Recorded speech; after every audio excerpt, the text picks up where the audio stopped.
In this lecture, we're going to go over all of the built-in pipes provided by Angular, apart from the async pipe, which we'll cover in detail in a later lecture. By the end of this lecture, you will know the different built-in pipes provided by Angular and how to use them. So to demonstrate all of the different built-in pipes in Angular, I've created a sample application for us to play around with.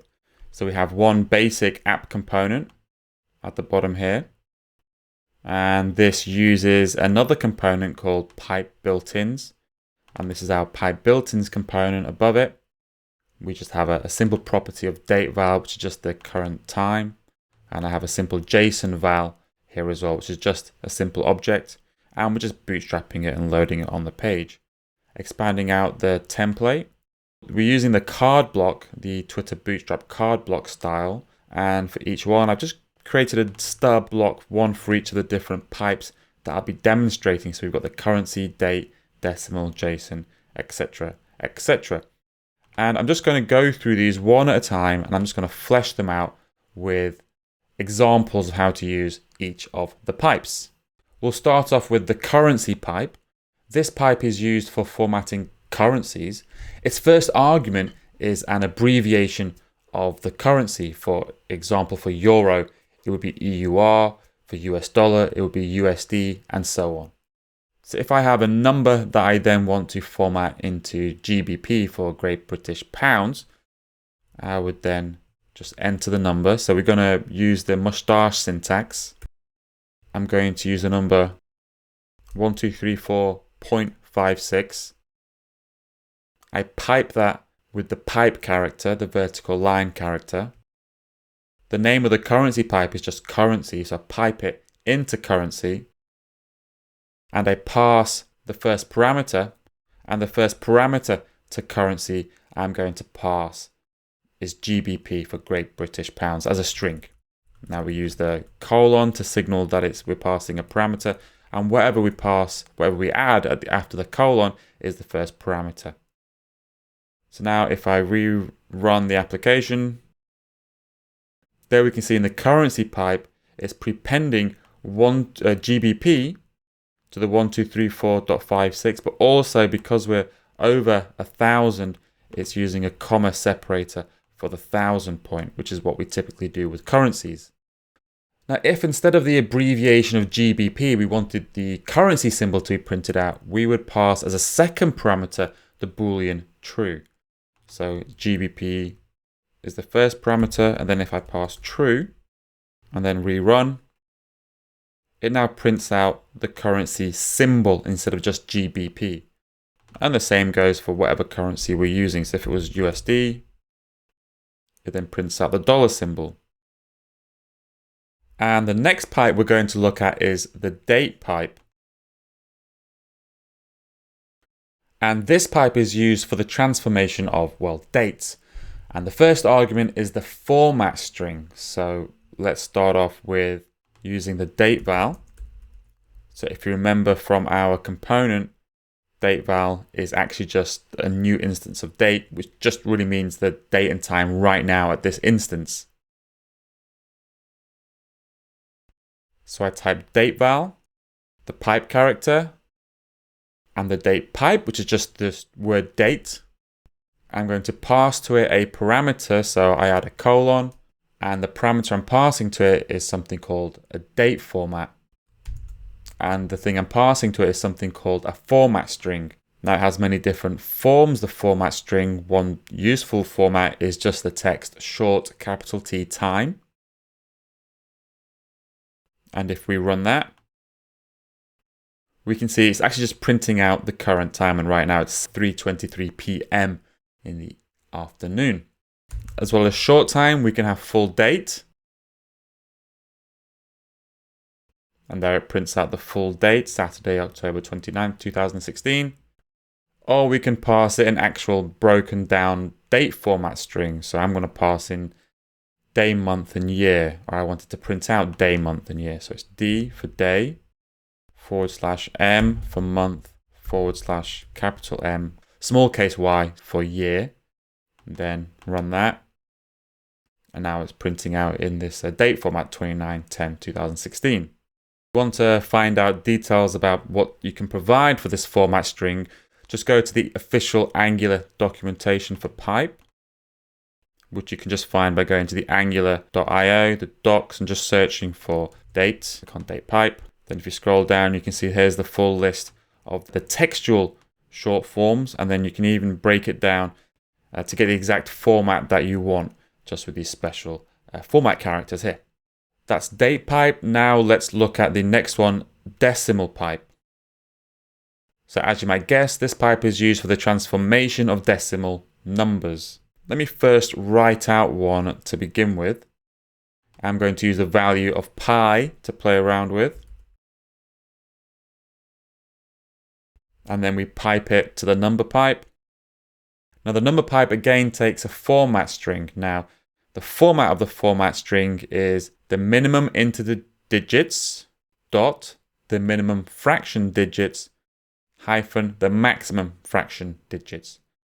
So if I wrote 3.1-2, that means the minimum number of integer digits should be 3.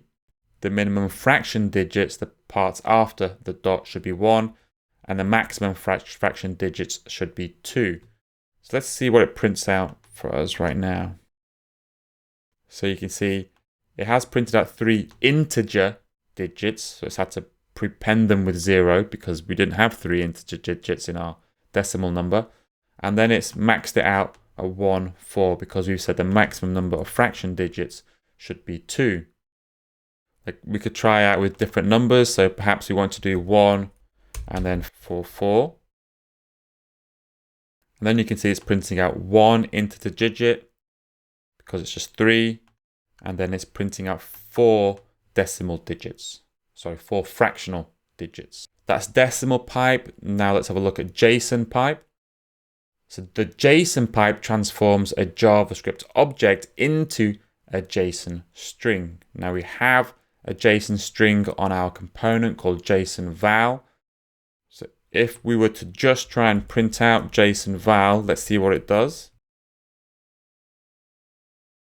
You can see it just prints out, well, object, because when you call toString on a JavaScript object, this is what it returns. We don't want this, we want the content of the object, so we pipe it through the JSON pipe, and then once we run that, you can see it's actually printing out the content of the object. Next up, we have the lowercase pipe and uppercase pipe. So as you might guess, the lowercase pipe turns a text lowercase. So if I pass it the string capital ASIM, and the pipe is called lowercase, and we run this, we get ASIM printed in lowercase.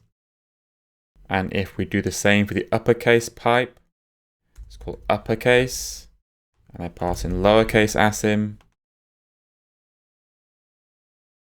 we then get uppercase ASIM printed out. We also have the percent pipe, which formats a number as a percent. So I'm going to format the number 0.123456, pipe it to percent, and let's just see what that prints out to begin with. So as you can see, it prints out 12.3456%, which is 12.3456%. But we can also pass to percent a decimal format string in the same format as our decimal pipe. So I don't want to show all those decimal places. I want to limit it to 2. So I will then pass in a decimal format string, which is saying I want 2 integer digits, and then a minimum of 1 fraction digit and a maximum of 2 fraction digits. So if I run this, you can then see it's printing 12.35%. And finally, for this lecture, I'm going to talk about the slice pipe. So the slice pipe returns a slice of an array. And by a slice of an array, I mean it kind of cuts a part of an array and lets us extract that out. So the first argument to the pipe is the start index of the slice, and the second argument is the end index of the slice. If either of those indexes are not provided, it assumes the start or the end of the array. And we can also use negative indexes to indicate an offset from the end.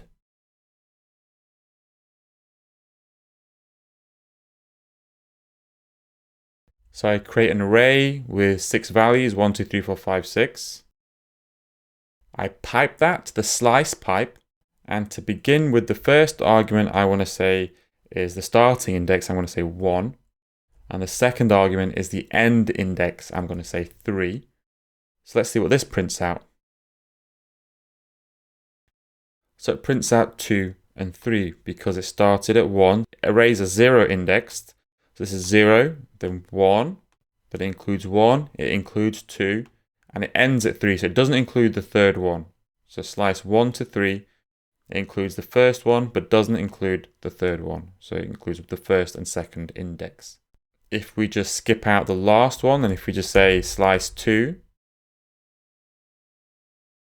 it just returns from the second index all the way to the end. So 0, 1, this is the second one, and it returns everything else all the way up to the end, so 3, 4, 5, 6. And we can also use negative indexes. So if I provided -1 as the last parameter, that means everything from the second index to 1 from the end. So then that prints out 3, 4, 5 because 1 from the end is 5. And we can use these slices even in an ngFor expression. So if at the bottom here, I create a list.